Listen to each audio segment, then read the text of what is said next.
Chronic Pain, The Roommate We Would Rather Not Have, by Christian Wolf, MD. Christian Wolf is a certified MBSR and mindfulness teacher and teacher trainer and co-author of A Clinician's Guide to Teaching Mindfulness. You are in pain. You have been in pain for a while. There might be a good reason for your pain, or there might not be. You've done everything you can about it, and it's still here. If your pain were a friend, you would have deleted their email address and phone number by now. If it were a marriage, you'd be filing for divorce. If it were a roommate, you would have moved out. But with pain, you can't. You can rage against it, you can declare war on it, you can pity yourself, but the pain is still here. Mindfulness can help you learn a different way to relate to the pain, while still doing your best to heal it. You are not your pain. Marcus came to my mindfulness class because of chronic pain after a car accident.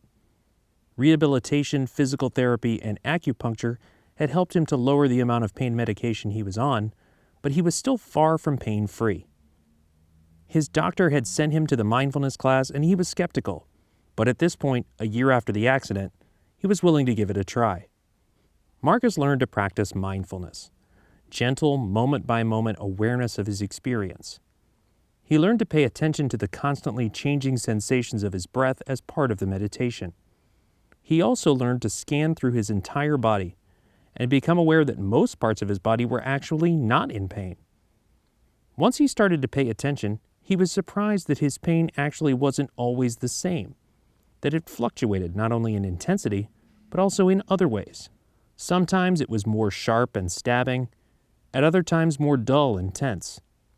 He also noticed that stress in other areas of his life, like with his partner or at work, made the pain worse. In addition, he found that regular meditation seemed to lower his overall stress levels. He also started to notice how much goodness there was in his life, and how many chances for joy during the day. He just had stopped looking because the pain had felt so all-encompassing. At the last class, Marcus shared his biggest takeaway with us. He said, "I realized that I am not my pain. I experience pain, but this is not who I am. I am so much more." The pain story. Our brains are made to learn from the past and to anticipate the future. With chronic pain, we are not only feeling the pain of the moment, but we also feel the pain of the past and the anticipated pain of the future. When we are in pain, we are not only feeling it the way it is right now, but our perception is colored by the way it felt before, why we have the pain, why it's still here, and the impact that the pain has had on our life. We also often worry about what will happen with the pain in the future and the implications this could have on our life in terms of work, finances, relationships, mobility, and so on. We call this the pain story. No wonder even moderate physical pain can just feel awful and scary. The pain equation is that the history and story of why we have pain, plus what we are afraid could happen with the pain in the future, plus the way the pain feels this moment, equals the amount of pain we feel. Mindfulness can help to break the big, overwhelming experience we call pain down into more manageable chunks. 1. The actual physical sensation. Where do you feel the pain in the body? What are the qualities of the pain? Is it sharp, dull, stabbing, throbbing, tearing, hot, tense, fluctuating? Is it there all the time, or is it sometimes absent? Do the characteristics change? What about the rest of the body? Is it one area that is painful, or several? Can you also be aware of areas that are not in pain? How much of your body is not in pain? 2. The emotions. What emotions are present with the pain? Anxiety, anger, frustration, impatience, grief?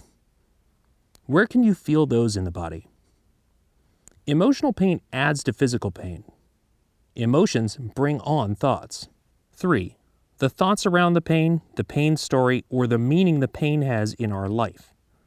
These thoughts arise together with the emotions. Will this ever go away? Why is this still here? What does that mean for my future? These thoughts bring on emotions. These three areas are closely interconnected and influence each other, but they are not the same.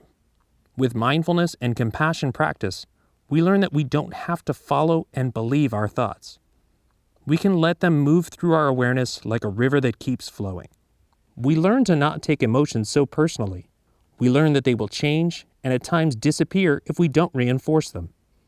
And we learn to watch the experience of pain from a little more distance, like an eagle's view.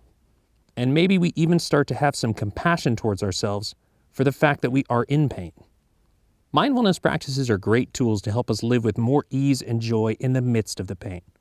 As long as it has moved in, we might as well do all we can to get along with this roommate called pain.